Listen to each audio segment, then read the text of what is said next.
No buy years are bullshit. Just kidding. Gotcha.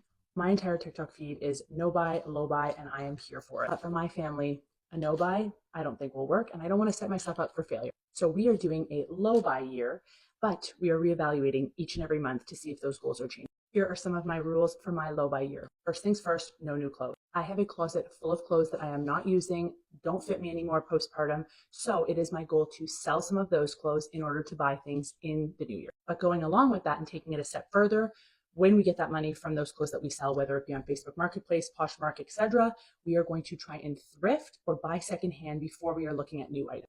I'm sure a lot of us have seen the Buy Now documentary, and the overconsumption is getting out of control. Thrifting is a great way to make sure that these pieces are not going to the landfill and finding a whole new life for them. Next, no new decor. Now listen, I love a good HomeSense haul, and I am guilty of getting new decor.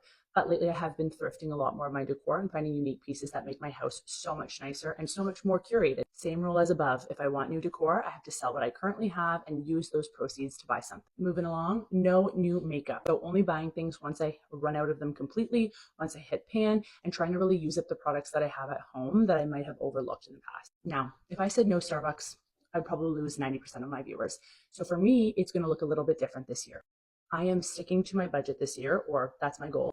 And each month, based on what I have coming in and going out, I'm going to preload my Starbucks card for the month and stick to that. Once I spend that money, whether it's 3 days into the month or the end of the month, that's it. I'm done. No more spending money out on coffee or treats. Next, we are meal planning and sticking to the grocery list. That might mean me ordering my groceries online and picking them up so I stay to my list, because the amount of impulse buys that we go, especially when hungry, at the grocery store is getting ridiculous and really adds up. Something I really want to work on is spending on experiences rather than things. So I'm not going to say I can't go out and do anything, because honestly, that's just not going to work for me. But I think it is really important to stick within a budget for that category and spend on experiences with people rather than things. Next, no impulse shop. This is difficult with Amazon because everything is at a click of the button, but I'm going to make sure it is in my cart for over 24 hours, or think about it on a list for longer than 24 hours, because honestly, 9 times out of 10, you forget about that item and it really shows you what you truly need. And last but not least, we are investing in high quality pieces and getting rid of as many plastics as possible. This won't be a huge thing for us, as we already have gone to mostly glass, whether it be my baby's bottles or containers, but really trying to be conscious in investing in high quality pieces, especially when it comes to food, and getting rid of as many plastics as possible.